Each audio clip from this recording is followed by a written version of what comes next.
আসসালামু আলাইকুম বন্ধুরা, সবাই কেমন আছেন? আশা করছি সবাই ভালো আছেন।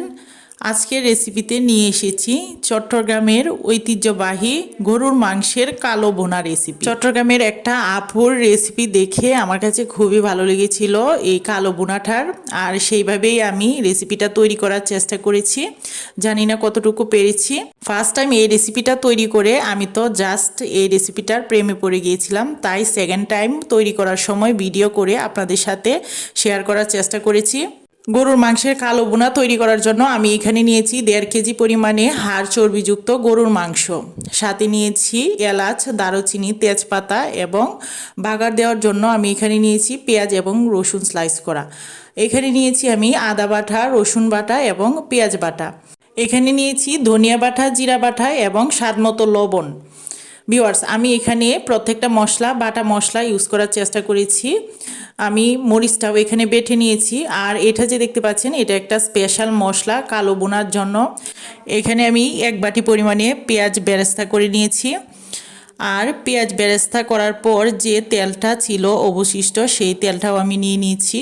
কালো ভুনার জন্য যে স্পেশাল মশলাটা আপনারা দেখতে পাচ্ছেন সেটা আমি ঘরোয়া পদ্ধতিতেই তৈরি করে নিয়েছি। আপনারা বাজারেও কিনতে পাবেন, প্যাকেট মশলা পাওয়া যায় কালো ভুনার জন্য।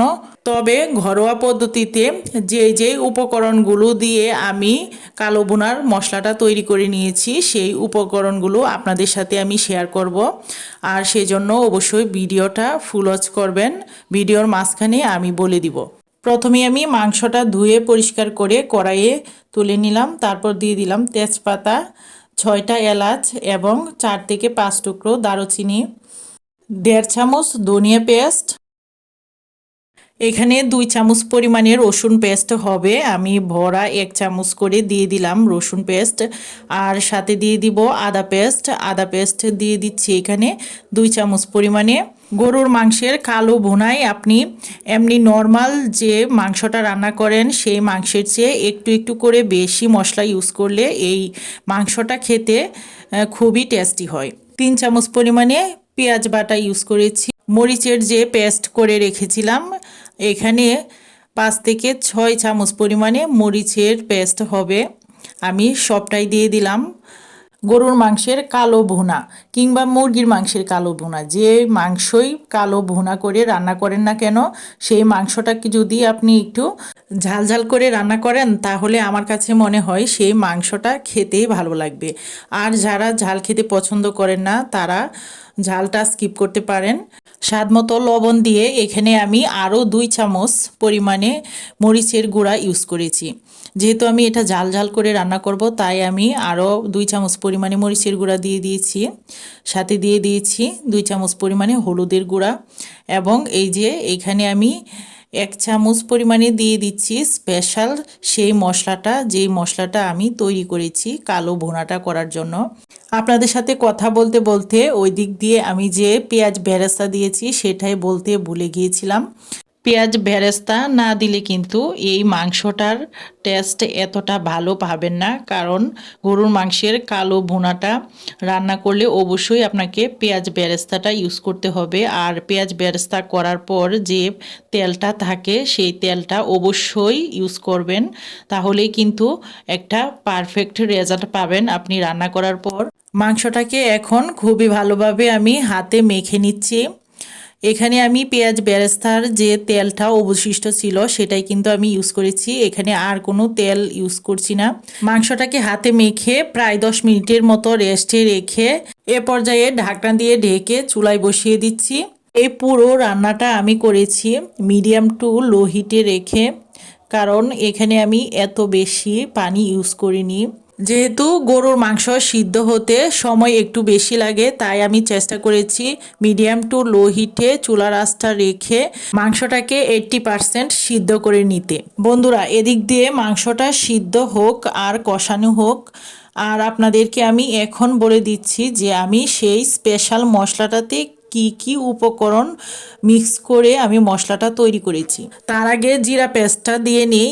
এখানে আমি 1 চামচ পরিমাণে জিরা পেস্ট ইউজ করেছি। আর জিরা পেস্ট ইউজ করার পর অনবরত নাড়াচাড়ার ভিতরেই থাকতে হবে, নয়তো দেখা যাবে যে মাংসটা নিচে লেগে গেলে মাংসটা খেতে ভালো লাগবে না, পুরা একটা গন্ধ আসবে মাংস থেকে।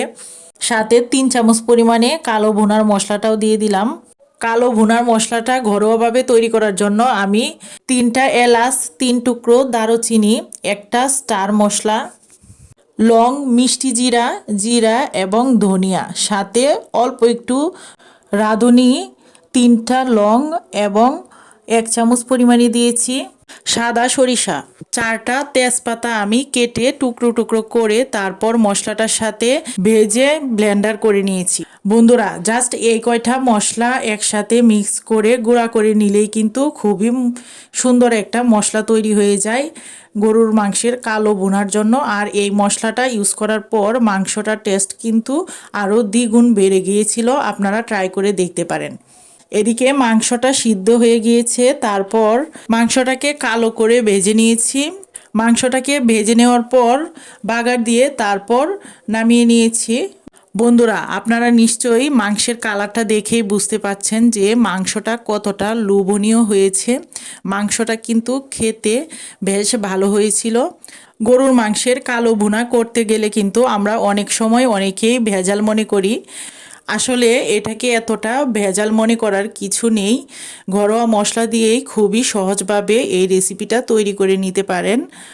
আজকের রেসিপিটা ফলো করে যদি আপনারা একটু সময় নিয়ে বাসায় রেসিপিটা তৈরি করেন, তাহলে আশা করছি আপনাদেরটাও খুবই ভালো হবে এবং রেস্টুরেন্টের যে একটা টেস্ট, সেই টেস্টটাই পাবেন গরুর মাংসের কালো ভুনার। সো ভিউয়ার্স, রেসিপিটা কেমন লাগলো অবশ্যই কমেন্ট করে জানাবেন। আর ভালো লাগলে লাইক, কমেন্ট, শেয়ার করে পাশে থাকবেন। আর হ্যাঁ, অবশ্যই চ্যানেলটাকে সাবস্ক্রাইব করে পাশে থাকা বেল আইকনে ক্লিক করে নোটিফিকেশন অন করে রাখবেন। যারা ফেসবুক পেজ থেকে দেখছেন তারা পেজটাকে ফলো দিয়ে রাখবেন। সবাই ভালো থাকবেন, সুস্থ থাকবেন। আল্লাহ হাফেজ।